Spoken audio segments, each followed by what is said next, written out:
Cette exposition a pris pour départ en fait le travail que j'ai mis en place sur le site de Baume-les-Messieurs et de Gigny-sur-Suran dans le Jura, à l'occasion de l'anniversaire des 1100 ans de la fondation de l'abbaye de Cluny. J'ai eu un contact avec Christian Verdoux, donc notre conservateur, qui a été très vivement intéressé par cette exposition, qui s'appelait Une présence absente, qui était un premier volet, et qui s'est poursuivi en fait jusqu'en 2012, avec Impression de déjà vu et Grains de pierre, qui ont été 3 expositions successives, où il y a eu toute une évolution en fait d'une recherche autour de ces dalles funéraires en fait. Les relevés ont été faits au départ en 2012. Il faut savoir qu'on est parti de la collection en fait du musée archéologique de Dijon, qui a plus de 90 dalles funéraires.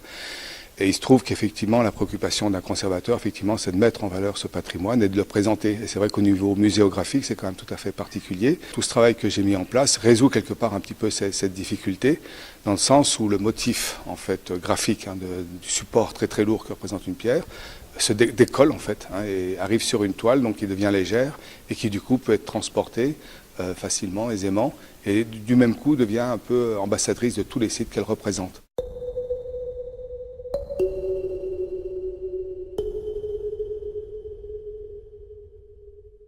C'est pour ça, effectivement, que dans la grande fresque qui est juste derrière, en fait, on a 7 sites qui sont représentés, avec 40 personnages, et qui recouvrent, en fait, 34 dalles différentes. On a plus de personnages que de dalles, parce qu'effectivement, on a des couples sur certaines dalles funéraires. Et donc, la particularité de ces dalles, en fait, c'est qu'elles couvrent la période du XIIIe au XVIe siècle. Donc, à chaque fois, on a des mentions, en général, du nom et du prénom de la personne, de la date, lieu du décès, et parfois même des professions. Donc à la fois l'exposition dans le dortoir des moines à l'étage, mais aussi dans la salle romane, dans la partie basse, où on a une cohabitation en fait entre cette représentation de l'époque médiévale et aussi la sculpture lapidaire, de l'époque gallo-romaine.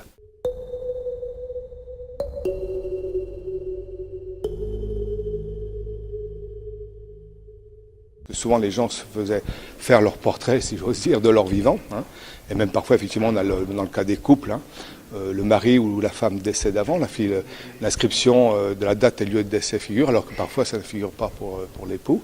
Et on sait effectivement on pense effectivement des artistes tombiers, il y avait des graphistes, un graphisme, il y avait sûrement une forme, disons, de répertoire, de cahiers, avec des modèles quelque part. On voit que dans les dalles funéraires, on retrouve quand même effectivement déjà de par les symboles, mais aussi même dans les formes, il y a eu sans doute des écoles, quoi. En 2008, alors que je suis un peintre d'atelier, je travaille très rarement en extérieur, je me suis pris d'envie en fait de sortir avec un petit rouleau de peinture, ce qu'on appelle un petit manchon de lapin, et de commencer à faire des relevés des plaques d'égout. En fait, je posais une toile vierge sur les plaques des ferronneries, en fonte même, et avec ce petit rouleau, d'une manière magique, en fait, d'un seul coup, le motif était révélé. Et ça m'avait beaucoup séduit, il y avait une espèce de passion, quoi. Et quand j'ai vu ces dalles funéraires à Baume-les-Messieurs en 2009, où je me suis pris, où on m'a proposé effectivement de travailler pour les 1100 ans de la fondation de Cluny, c'est là que j'ai dit, mais j'aimerais travailler effectivement autour de ces dalles funéraires. Le problème, c'est qu'effectivement, les dalles funéraires sont gravées en creux et non pas en relief. Donc ça n'a pas fonctionné. Entre-temps, j'ai été amené à utiliser une spatule à enduire, la même spatule qu'on utilise pour les enduire des murs. Et à ce moment-là, je me suis rendu compte que si je plaçais un objet volumineux en dessous la toile, j'arrivais effectivement à le révéler dans son relief, quoi. En enduisant la surface de peinture et en la lissant, la peinture restait dans les creux. Bon, là, on est vraiment dans le principe de l'imprimerie, finalement.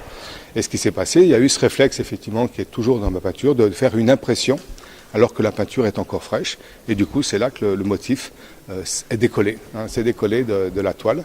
J'ai eu l'idée de m'orienter vers du plexiglas et avec de la colle à chaud en relief. C'est ce qui permet donc de montrer toutes les matrices qu'on verra ici, qui ont aussi tout à fait leur rôle à jouer, indépendamment de leur rôle de matrice, puisqu'en effet, la lumière passant au travers, on a l'ombre projetée qui donne une autre image, une relecture en fait du motif funéraire.